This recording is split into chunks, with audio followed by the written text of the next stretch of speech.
I got the invitation to go on this Armed Lutheran radio show, though. You know this guy? Have you seen this? There's two things that I would like to say that make me feel safe. Number one, the fact that there is a radio show called the Armed Lutheran Podcast somewhere in the world. That makes me feel safe.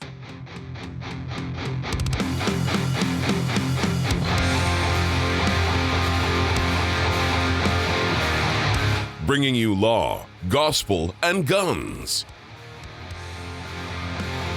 This is Armed Lutheran Radio.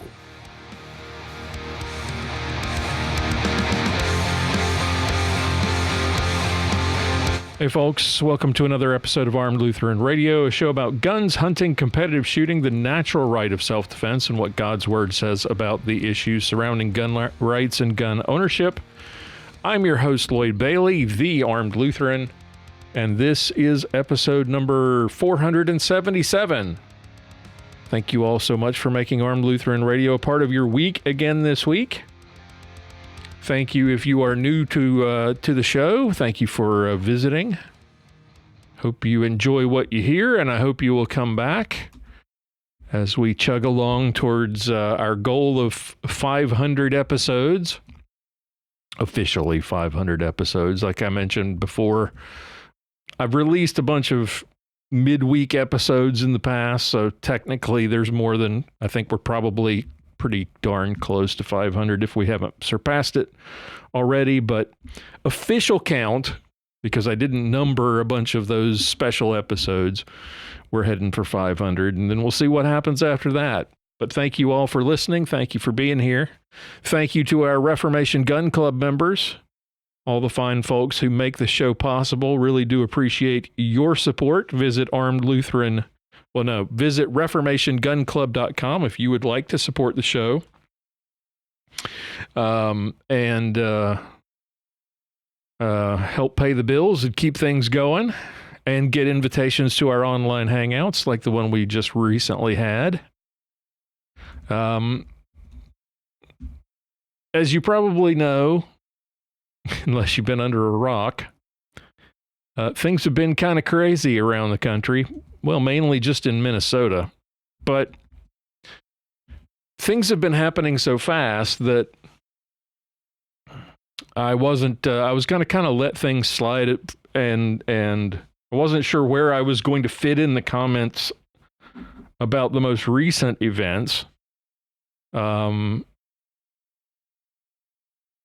Last episode we talked about, or a couple of episodes back, we talked about Renee Good, talked about some other things since. Now we've got even more stuff going on. The news cycle in this particular craziness is happening so fast that a weekly episodic podcast makes it really hard to keep up.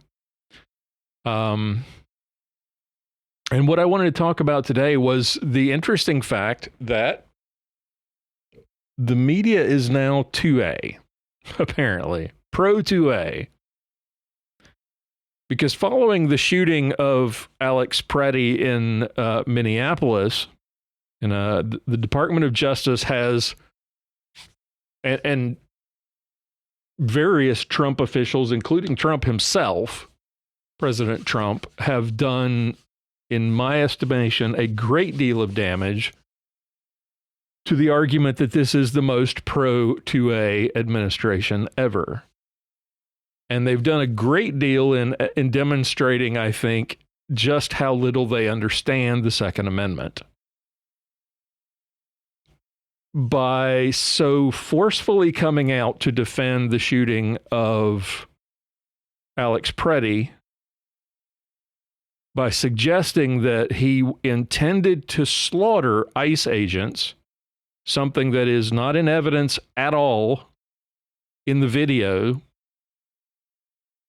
they have drawn the ire of pro-gun groups in Minnesota and around the country. The National Rifle Association, I'm not sure whether they've said anything. I think they have. I know the Gun Owners of America certainly have, and others.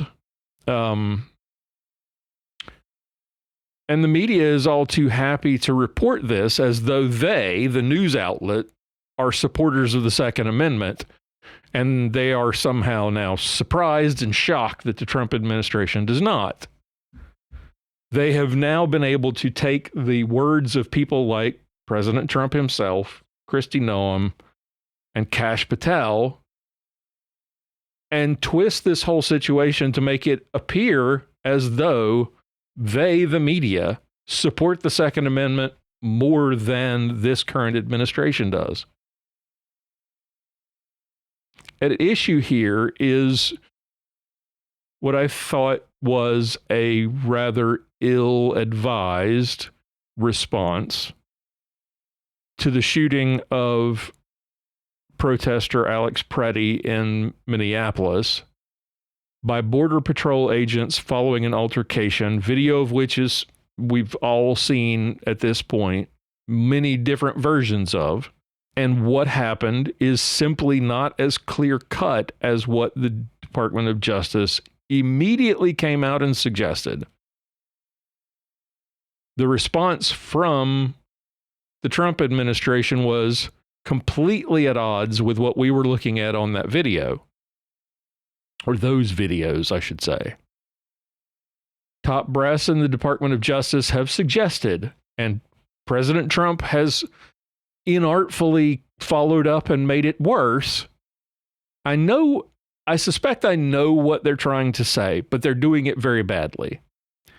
But what they came out immediately and suggested was that it's illegal to carry a firearm to a protest, and that by doing so and carrying multiple magazines somehow indicated Alex Pretti's intent to, in their words, slaughter law enforcement agents.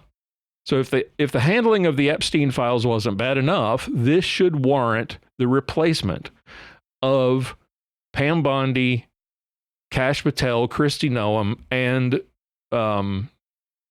is it Greg Bovino, the head of the operation there in the Border Patrol?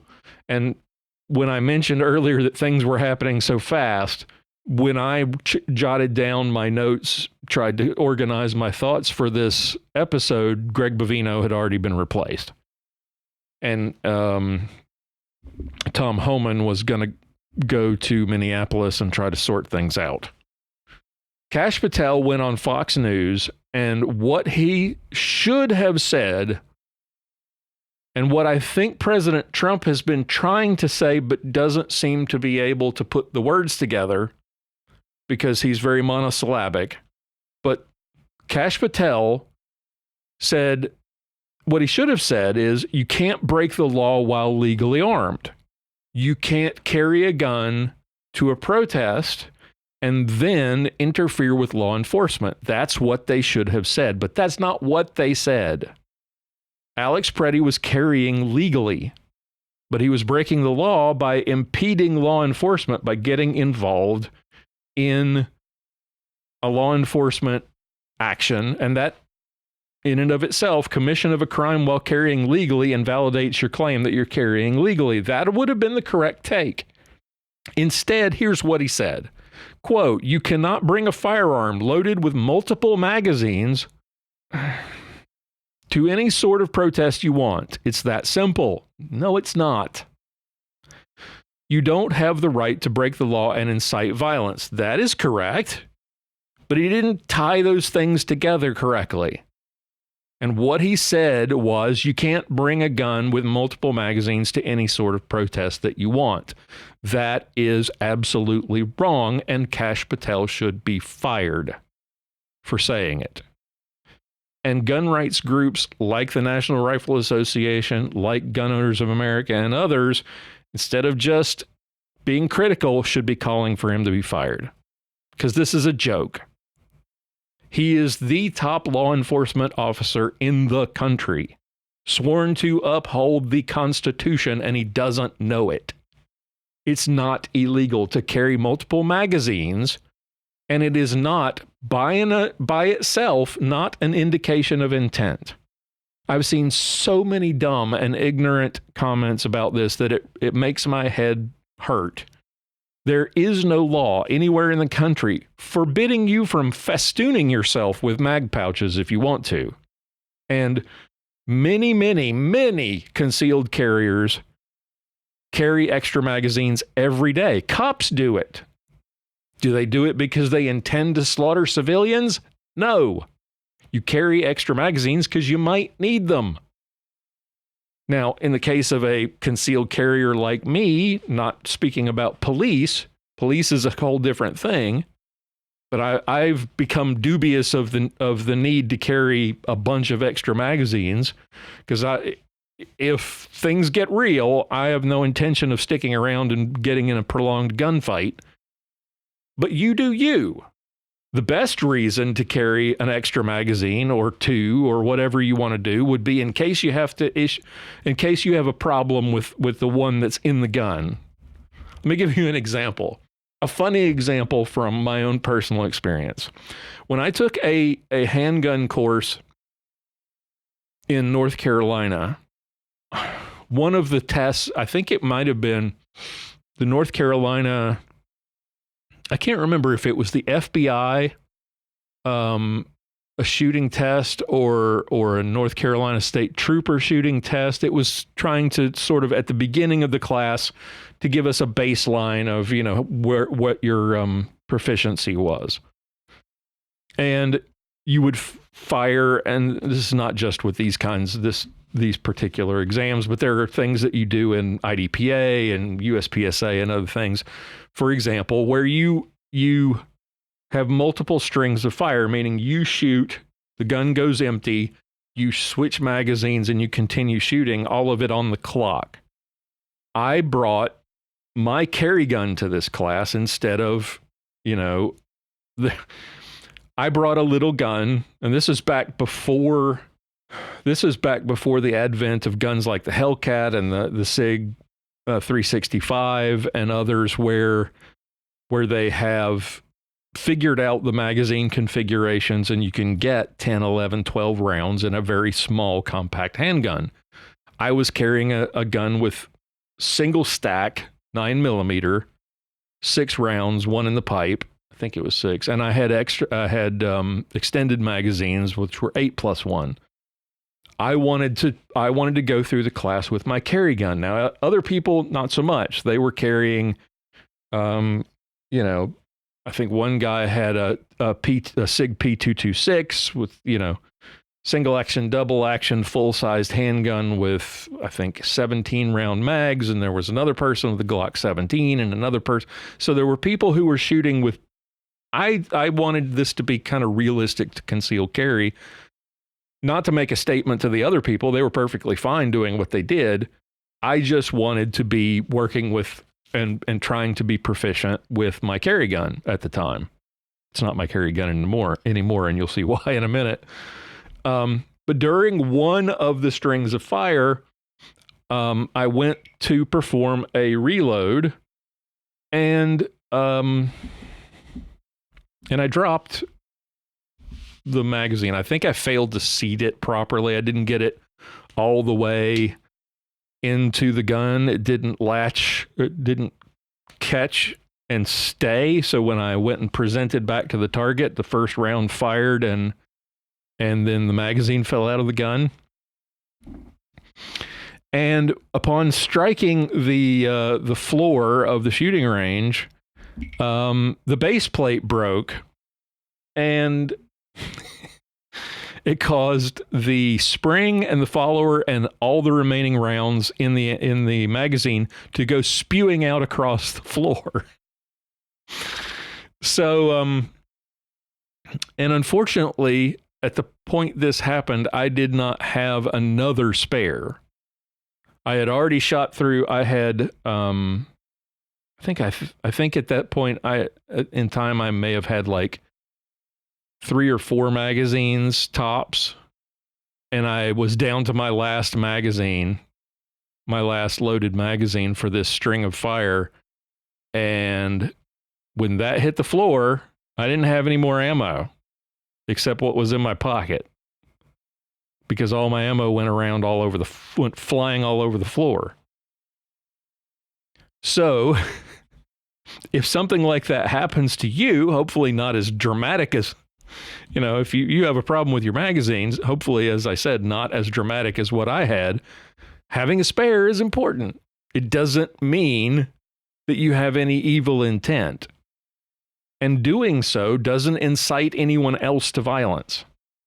Had Alex Pretti not gotten into a scuffle with agents, and I'm not going to get into what I think what caused it or who was at fault there, but had he not been in that scuffle, no one would ever have known he was carrying. So you can't argue that his carrying a gun was an incitement to violence. Now, the second point I want to make, and I think most importantly, this is more important than the magazine thing, you absolutely can carry at a protest. Federal law, which Kash Patel is supposed to know because he is the top law enforcement agent in the country, and he should be upholding all these laws, he should know that there is no federal law forbidding you from carrying a firearm to a protest. Now, are there some state level restrictions on this right? Yes, there are, but that's not what. But Kash Patel is a federal law enforcement agent. He is the head of the largest, the preeminent federal law enforcement agency, the Department of Justice. He should know better than what he said. Minnesota may restrict. I don't know. I don't think Minnesota does restrict. I know there have been some people that said, well, he didn't have his ID with him. I don't give a crap. It's not illegal to carry a gun without your ID, and at best, I think maybe in Minnesota it might be a misdemeanor. It doesn't matter in the argument. It doesn't make a difference. The agents had no idea that Pretti was carrying a gun until the scrum ensued, because up to that point he was brandishing a cell phone, not a firearm, as our federal law enforcement officers, including Kash Patel, including Kristi Noem, suggested that he brandished a gun. Their statements immediately after this shooting did not help. And worse yet, they made things difficult for us because the media is going to take, and in fact they already have, the media and the anti-gunners have taken Kash Patel's words and twisted them to use them against us. Giffords has already done it. What is supported in the video from what I have seen, and I've seen every angle and I've seen them multiple times, is that he was disarmed while they were in a big scrum. He was disarmed by a federal agent who then ran off with his gun and hid behind a nearby vehicle while Alex Pretti was being shot to death. There's no way he brandished a firearm. And if he had, there would have been evidence. Someone would have presented us with a photograph of the additional firearm, which Alex Pretti supposedly, according to some, brandished, causing him to be shot. It didn't happen. We haven't seen that additional firearm because it doesn't exist. Again, making those statements is asinine. It drives me up the wall. It's why I hold to the 72-hour rule. I may make statements inside the 72 hours, but I try not to make judgments about who's at fault and what actually happened in a scrum. Now, when I talked about Renee Good in a previous episode, and what I said there applies to Alex Pretti, going and doing stupid things in stupid places with stupid people is generally a bad mix, especially when you add in a gun. That doesn't mean he didn't have a right to do it. He had every right to do it. The statements that Kristi Noem and Kash Patel, Greg Bovino, and others have made, they're no better than the arguments, the claims, wild claims by those on the left who were suggesting that ICE is going around breaking into the homes of U.S. citizens and arresting them, or that they're detaining 5-year-olds and using them as bait. They're shooting people for no reason. Or or the claims that Alex Pretti was cold-blooded, executed, or murdered by agents. None of that's true. The left, that should be their purview, making wild, unsubstantiated claims. When the right does it, it just makes us all look dumb. They seem to suggest, unfortunately, and this is why all these 2A groups are upset and should be, and why you should be upset, Patel's statement suggests that exercising your Second Amendment rights is grounds for police to shoot you.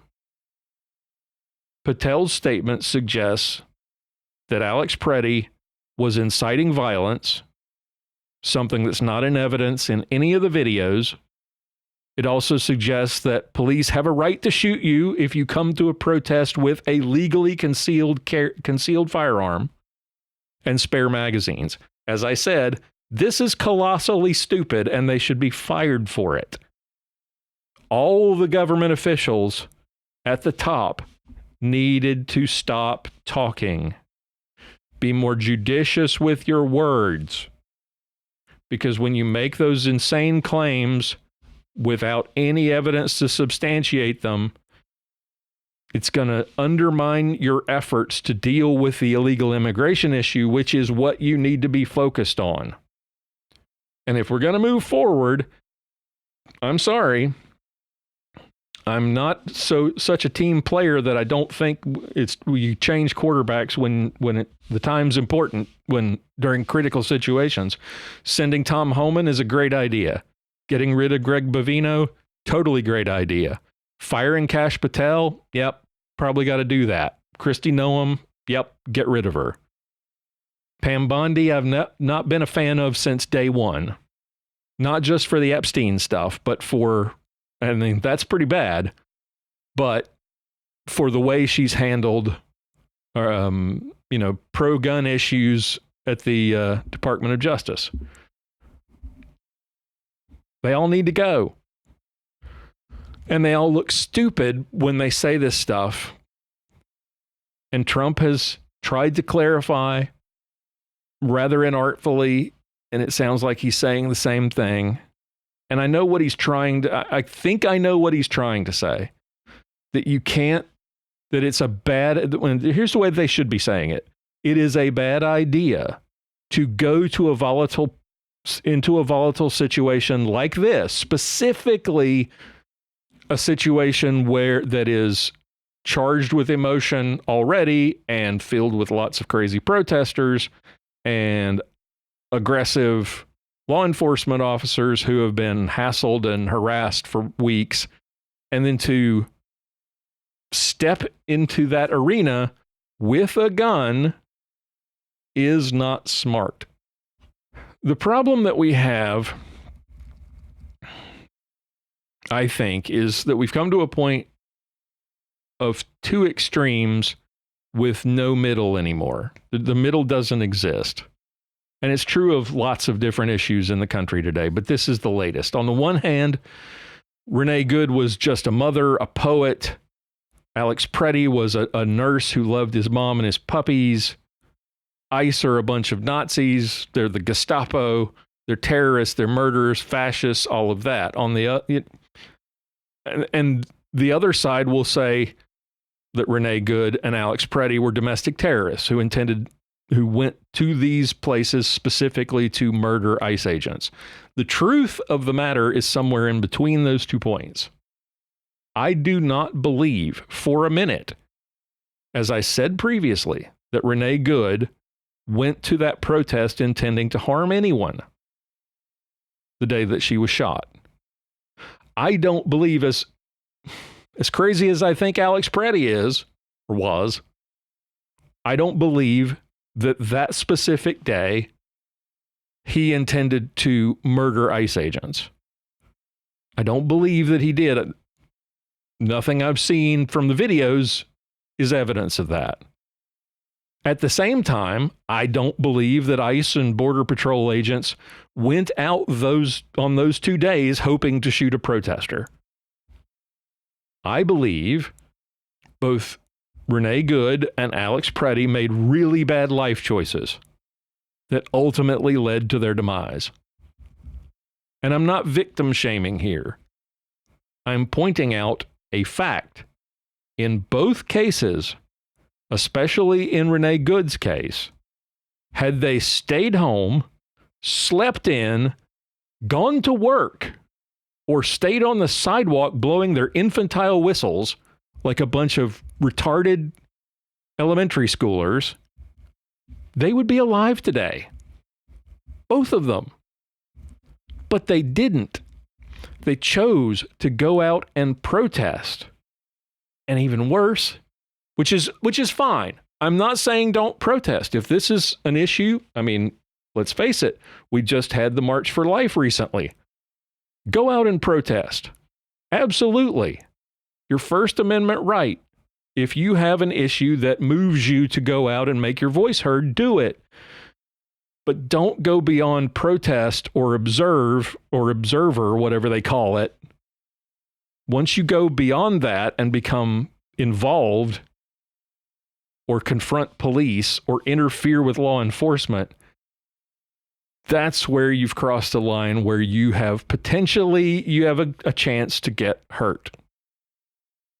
Being an observer, as they claim Alex Pretti was, doesn't mean you can stand in the street and block federal agents or walk up on them as they are trying to perform their duties. They got involved and they got killed ultimately because politicians like Jacob Fry and Tim Walz and activists all continue, even now, to incite public unrest. As to the legality of both shootings, was it a good shoot? Was it a bad shoot? I don't know. Like I said with Renee Good's shooting, I have an opinion, but I can only share another opinion, and everybody has one on this. And as we know what we all know about opinions, right? Everyone has one. None of the talking heads on the news, none of the officials in Minnesota or in Washington, D.C., none of the people posting online, even the pro-2A voices that I've seen, none of them were there. None of them could see firsthand what the agents saw or hear what the agents could hear. None could see what Renee Good saw. None of them could see what Alex Pretti saw or what was in their minds. Even the people on the scene recording with their cell phones cannot say definitively what happened. We only know what we could see in those brief snippets from their own vantage points. They were not in that scrum. They were not in front of a moving car. They were not making split-second decisions based on a fraction of the evidence on the scene. The guys in the scrum with Alex Pretti could only see the holes and elbows of the person in front of them. And if a shot rings out, somebody yells gun, I don't know what goes through your head when that happens. I imagine it's not good. Dismissing these shootings as clean-cut cases of murder or of obvious self-defense is stupid. It doesn't help the situation, and it just makes emotions ramp up. Both sides automatically jump to their preconceived conclusions, and this crazy cycle just continues. Everybody falling back to their priors. This cycle continues because the elected officials in Minnesota refuse to cooperate in upholding the law, and they're actively encouraging citizens to get involved and to fight back without, I don't want to say they want this chaos to happen, but it kind of feels like they do. I know I'm straying maybe into the Eighth Commandment area here in trying to impute some motive to them, but it doesn't make sense to me why people like Jacob Fry, the mayor of Minneapolis, and Tim Walz, the goofy, stupid governor of Minnesota, why they would on the one hand, pay lip service to protesting peacefully, but then continue to talk about war against the government and fighting against the government and fighting back, when all that is doing is encouraging citizens to continue to get involved rather than peacefully protesting. And why is this only happening in Minnesota? Has anybody figured this out? And specifically in Minneapolis, why is it only there? Because ICE and Border Patrol are operating across the country. But we only see this chaos in Minneapolis. The same chaos we saw after George Floyd. And why do you think that is? Is it a coincidence that all this started about the same time? That the massive Somali fraud came to light? To quote Tucker Carlson, I'm just asking questions. All sides need to turn down the rhetoric. You can't keep saying protest peacefully and then, on the other hand, continue in your speech to suggest that they get out there and fight for their rights or that we're at war with the federal government. The police department, that idiot police chief, the idiot mayor, the moron that they have in Minnesota as governor, all need to shut up with the resistance talk. And they save all their tough talk for standing up to the government, but they have no tough talk when it comes to violent protesters. They have no tough talk when it comes to fraud. Massive fraud. Use some of the tough talk for the people who are creating the chaos.